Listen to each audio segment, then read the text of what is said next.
The Capitol Hill Showdown, when a former Secret Service agent unmasked the truth. Imagine a political showdown so brutal, so meticulously prepared, it felt less like a debate and more like a federal agent presenting a criminal case against a sitting member of Congress, all captured live on camera.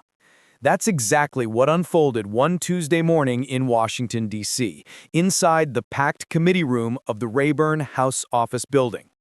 The House Judiciary Committee had gathered for what should have been a standard hearing on law enforcement accountability and community safety.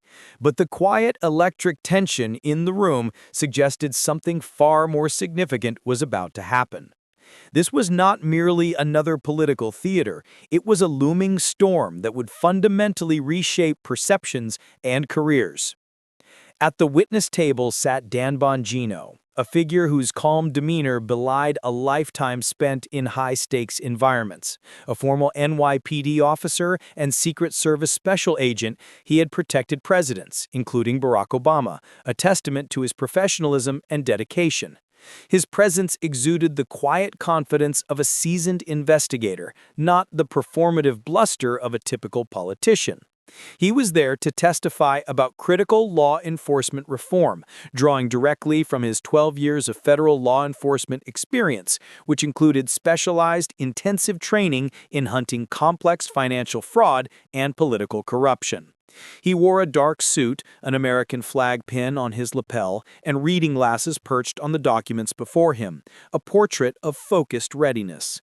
Just 90 seconds into his opening statement, as Bongino began to articulate his insights, the doors at the back of the chamber opened with a subtle creak. Alexandria Ocasio-Cortez, one of the most prominent and media-savvy progressive figures in Congress, made her entrance. Her arrival was conspicuously, deliberately late, a calculated tactic she had perfected to maximize media attention. Cameras immediately pivoted, drawn to her like moths to a flame, capturing her expression of thinly veiled disdain for the witness. She wore a burgundy blazer over a black top, gold hoop earrings catching the overhead lights, every detail curated for impact. Bongino had just begun discussing his service protecting President Obama, highlighting the dedication of law enforcement professionals, when her voice, sharp and cutting, sliced through the room. "Point of order, Mr. Chairman," she interjected, her tone laced with an unmistakable challenge. Chairman Jordan, looking up with the surprised, warning edge in his voice, acknowledged the gentle lady from New York. Ocasio-Cortez leaned forward, both hands on the table, immediately attempting to silence the witness and questioning his very right to testify. She swiftly moved to discredit him, labeling him a right-wing media personality who built his career on conspiracy theories and attacks on progressive members of Congress. Her accusation was dramatic, personal, and designed to resonate with her base and the sympathetic media. This man is nothing more than a fascist former cop who's made millions spreading disinformation. He's repeatedly attacked women of color in Congress. He has no business testifying before this committee on matters of police accountability. This was a classic, well-practiced move for Ocasio-Cortez, a masterclass in narrative control. Her strategy was to seize the story, make herself the central character, and position herself as the crusading victim bravely standing up to power, with the media and her ardent fans already cheering the inevitable destruction of her critic. She demanded he be silenced, anticipating an angry, defensive reaction from Bongino. The room erupted in murmurs, and the cameras zoomed in, hungry for an explosive exchange. But this time, the intended target did not react with anger, nor did he flinch. As the room simmered with tension and anticipation, Bongino did something entirely unexpected. He gave a slight, chilling smile. Not a smirk of arrogance, but the knowing expression of a veteran operative whose opponent had just, with absolute precision, walked directly into a meticulously laid trap. His composure was unnerving. He thanked her, with a distinct note of irony, for making it personal and attacking his credibility on national television. Then, with deliberate, unhurried movements, he reached down beside his chair and pulled out a folder. It was thick, easily 3 inches of tightly packed paper bound in a heavy-duty ring binder. It landed on the table before him with an audible thump that echoed in the suddenly silent chamber, instantly drawing the singular focus of every camera, every journalist, every eye in the room. This folder, he revealed, was the culmination of 6 months of intensive forensic investigation compiled with the exact same techniques he used in the Secret Service to hunt financial criminals. It was packed not with theories or speculation, but with hard evidence, receipts, Federal Election Commission, FEC violations, ethics complaints, and intricate shell company transactions. What followed was not a political sparring match, a war of words designed for soundbites. Instead, it was a clinical, document-by-document exposure of a systematic pattern of financial irregularities, blatant ethics violations, and profound hypocrisy that would not only shake Ocasio-Cortez's career, but also profoundly alter the course of American politics. He was about to use the very microphone she inadvertently gave him to expose everything, turning her attempt to silence him into the catastrophic catalyst for her own unprecedented political crisis. The battle had begun, but Ocasio-Cortez was about to realize she had picked a fight with the absolute wrong guy. The architect of accountability, Dan Bongino's masterclass in unveiling corruption. The slight, chilling smile that played on Dan Bongino's lips was not born of mere self-satisfaction. It was the quiet, profound recognition of a strategic victory already secured. Ocasio-Cortez, for all her media prowess and political cunning, had misjudged her opponent entirely. With her relatively nascent political career and a heavy reliance on the theatricality of social media and cable news, she had failed to grasp that Bongino was no ordinary critic. He was a professional financial fraud hunter, a man specifically trained to unravel complex, deliberately obscured networks of illicit dealings. She had attempted to neutralize him with a well-worn playbook of personal attacks and identity politics, but this had only handed him the perfect, irrefutable justification to unleash the findings of an investigation that had been months in the making. The thick, heavy folder Bongino had placed on the table was not a spontaneous retort, nor a hastily assembled collection of talking points. It was the meticulous product of 6 months of relentless, covert forensic work. Every receipt, every FEC violation, every ethics complaint, and every intricate detail of shell company transactions had been painstakingly gathered, cross-referenced, and organized. It was structured with the precision of a seasoned prosecutor building an airtight criminal case. Bongino was not merely a former Secret Service agent.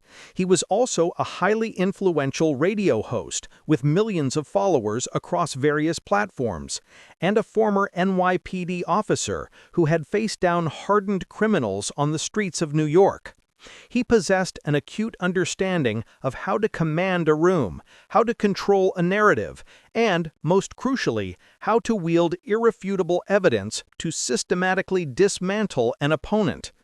Ocasio-Cortez's typical strategy of creating chaos and generating sensational headlines usually proved highly effective in discrediting her critics. She thrived on the uproar, on sharp, incendiary soundbites, and on leveraging public outrage. But Bongino refused to engage on her terms. He did not respond with emotional outbursts or empty, grandstanding accusations. Instead, he brought the unassailable weight of facts.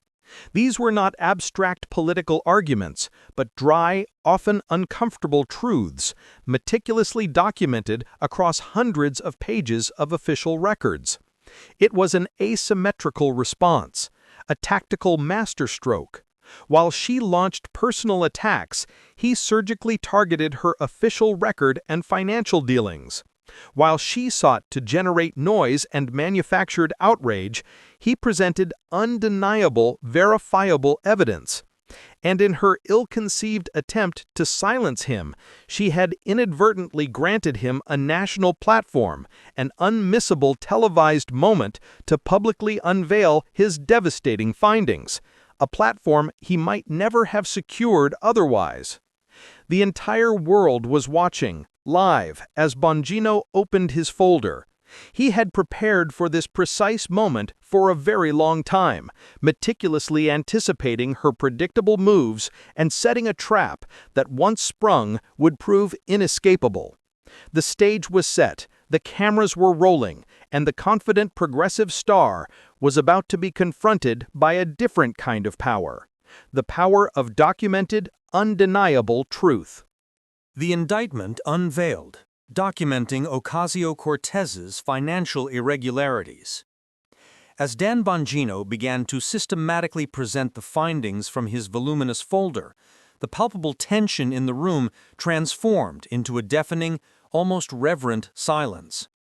He spoke not with the bombast of a politician, nor with the passion of an activist, but with the measured, dispassionate tone of an auditor meticulously detailing a financial report. The first document, he stated, his voice calm yet resolute, cutting through the silence, is a receipt for a $5,000 campaign donation directly to your campaign, Congresswoman, from a shell company. This entity, based in Delaware, possesses no discernible business operations and represents a serious, egregious violation of federal campaign finance law. He then moved with practiced ease to the next document, pulling it from the meticulously tabbed sections. Next, he continued, is a complex series of transactions involving a political consulting firm. This firm, I should note, was established by your fiancé, Mr. Riley Roberts, a mere few months after your successful election to Congress. This company, Congresswoman, subsequently received hundreds of thousands of dollars from your own campaign funds. The stated services? Vague, unitemized, and lacking any clear transparency or justification. Each subsequent revelation was a direct, impactful blow. Bongino methodically explained how during his tenure as a Secret Service agent, he was rigorously trained to identify these very red flags, indicators of deliberate financial fraud and potential corruption. He highlighted a disconcerting recurring pattern, a consistent stream of payments directed to entities with direct personal connections to Ocasio-Cortez, significant expenditures that remained inexplicably vague or completely undeclared, and a sophisticated, deliberately obscured network of shell companies. This intricate web, he argued, appeared purposefully designed to mask the true origin and ultimate destination of campaign funds. His presentation transcended mere FEC violations. He brought forth specific, previously ignored ethics complaints, detailed undisclosed conflicts of interest, and illustrated a pervasive, systemic lack of transparency in her financial dealings, both personal and political. This, Congresswoman, Bongino declared, his gaze unwavering as he looked at Ocasio-Cortez, is not merely a series of accidental oversights or minor administrative errors. This is, in my professional assessment, a systematic, intentional pattern of behavior. Its clear purpose was to circumvent established regulations, bypass financial disclosure laws, and ultimately to abuse the sacred trust placed in you by your constituents. Across the committee room, the once sarcastic confidence of Ocasio-Cortez began to visibly falter. Republican members, previously simmering with frustration, now sat in stunned silence, their expressions a mix of disbelief and grim satisfaction. Even some Democratic members, including Ranking Member Jerry Nadler, shifted uncomfortably in their seats. The gravity of the accusations, underpinned by cold, hard evidence, was undeniable. Even those who had previously dismissed Bongino as a partisan pundit were now forced to confront the irrefutable facts presented with the chilling objectivity of a seasoned federal agent. The narrative of the hearing had completely flipped, and Ocasio-Cortez, who had entered seeking to destroy, now found herself undeniably, irrevocably exposed. The media firestorm and Ocasio-Cortez's unraveling. As Dan Bongino continued to dissect each detail from his meticulously compiled evidence, a palpable ripple of disbelief, then a growing murmur, began to spread through the committee room. Journalists, initially scrambling to capture Ocasio-Cortez's theatrical entrance, now frantically scribbled notes, their cameras zoomed in relentlessly on her face. Every subtle shift in her expression, from initial feigned confidence to rising anger, and finally to undeniable anxiety and distress, was captured for the world to see. Her carefully constructed facade, the confident persona of the progressive firebrand, was visibly cracking under the weight of the evidence. Bongino was relentless, his methodical pace unwavering. He presented undeniable proof of Ocasio-Cortez's use of campaign funds for extravagant personal expenses, including lavish trips, high-end shopping sprees, and other expenditures completely unrelated to her official duties. These costs, he pointed out, were often cunningly disguised under broad generic labels such as administrative costs or consulting services, designed to evade scrutiny. Congresswoman, Bongino stated, his voice now imbued with a quiet but devastating authority as he locked eyes with Ocasio-Cortez. You have publicly championed the cause of the working class. You have passionately decried economic inequality and the excesses of the wealthy elite. Yet, the financial records I hold before me tell a profoundly different story. He continued, these documents reveal a pattern where you have actively profited from the very system you so vehemently claim to reform. You have, by all accounts, expertly leveraged legal loopholes and exploited a systemic lack of transparency to enrich yourself and your closest associates. This, Congresswoman, is not an act of fighting for the common person. This is a clear and unequivocal abuse of the public's trust and your position of power for personal financial gain. His accusations were no longer merely political critiques. They were a detailed, damning indictment of gross ethical misconduct and potentially illegal activities. Outside the hearing room, a different kind of storm was brewing.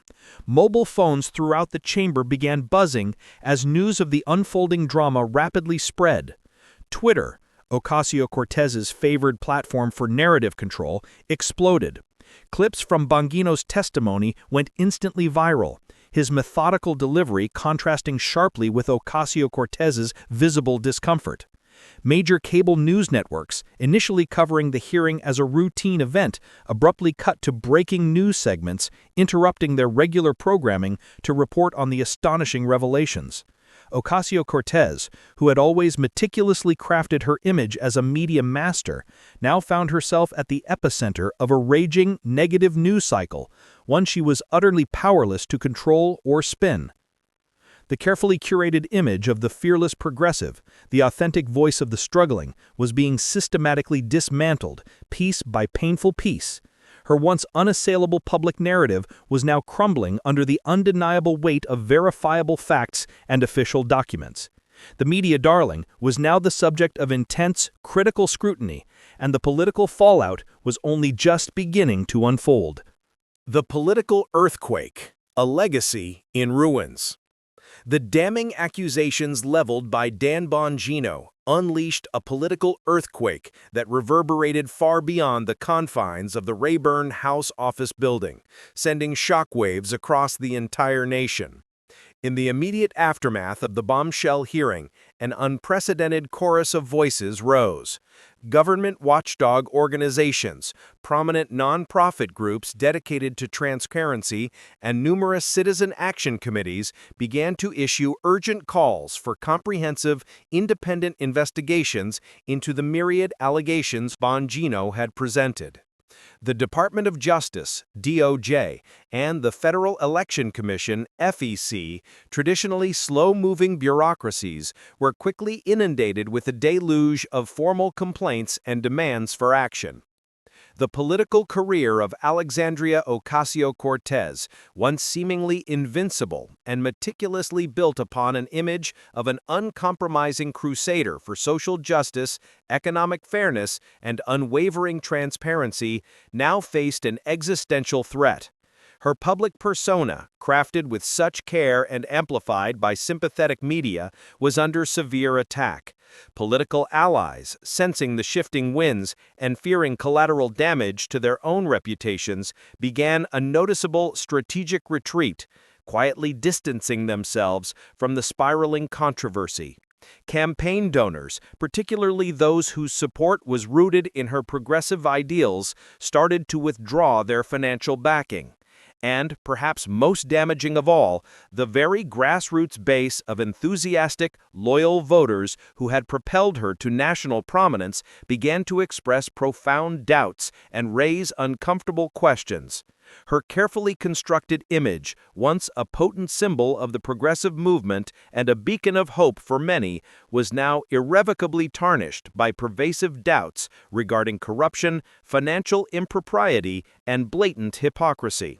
Subsequent television interviews, once comfortable platforms for her progressive messaging, became increasingly tense and confrontational, as reporters relentlessly pressed her on the specifics of Bongino's documented allegations. Her social media feeds, previously overflowing with effusive praise and unwavering support, were now awash with skeptical inquiries, pointed criticisms, and accusations of betrayal. Bongino's meticulous presentation had not merely exposed a series of financial missteps, he had, with surgical precision, laid bare a gaping chasm between Ocasio-Cortez's carefully cultivated public image and her actual, documented conduct. He had in essence transformed her from an inspiring working-class champion into a deeply compromised, wealthy hypocrite. This was not a minor political setback, it was a profound, career-threatening blow, a reputational wound from which she would find it exceptionally difficult, if not impossible, to fully recover. The confrontation in the House Judiciary Committee was more than just a fleeting moment of political drama. It was a potent, enduring lesson in the paramount importance of accountability and the unyielding power of verifiable truth, even when wielded against the most seemingly untouchable figures of power. The battle for the narrative had been won, decisively, by the facts. The aftermath. A shifting landscape and a new standard. 3 months after Dan Bongino's explosive testimony, the political landscape had irrevocably shifted in ways few could have predicted. The hearing, which had garnered over 250 million views across all platforms, had fundamentally altered how Americans viewed both Alexandria Ocasio-Cortez and, more broadly, the pervasive issue of congressional accountability. Veteran Capitol Hill reporters who had witnessed countless testimonies in the Rayburn Building hearing room over decades unanimously agreed they had never seen anything quite like the Bongino AOC confrontation. The potent combination of detailed documentary evidence, Bongino's forceful yet methodical presentation, and the stunning reversal of a confrontation Ocasio-Cortez herself had initiated made it profoundly different from typical he-said-she-said political theater. Within 48 hours of the hearing, mainstream media outlets that had largely ignored or downplayed previous controversies surrounding Ocasio-Cortez found themselves unable to avoid the story. The evidence Bongino presented was not derived from anonymous sources or partisan speculation. It originated from official government committees, public FEC records, and bipartisan investigations. The Washington Post ran a lengthy, sobering piece titled "Questions Mount About Representative Ocasio-Cortez's Financial Practices." The New York Times, which had previously published generally favorable coverage of AOC, ran a prominent article meticulously examining a pattern of campaign finance irregularities. Even CNN, which had often featured Ocasio-Cortez as a leading progressive voice, aired segments with legal analysts discussing the seriousness and implications of the House Ethics Committee findings. Perhaps even more significant than the media coverage was the swift and robust institutional response. The House Ethics Committee, which had previously closed the Met Gala matter after Ocasio-Cortez made additional forced payments, announced it would conduct a comprehensive, expanded review of all her campaign finance activities. The vote to expand the investigation was bipartisan, a rare consensus in a deeply divided Congress. Chairman Michael Guest stated, "In light of additional information brought to the committee's attention, we believe a more thorough examination of campaign finance practices is warranted." The Federal Election Commission, FEC, notoriously slow to act, announced it was reopening its review of the 2018 campaign finance complaints.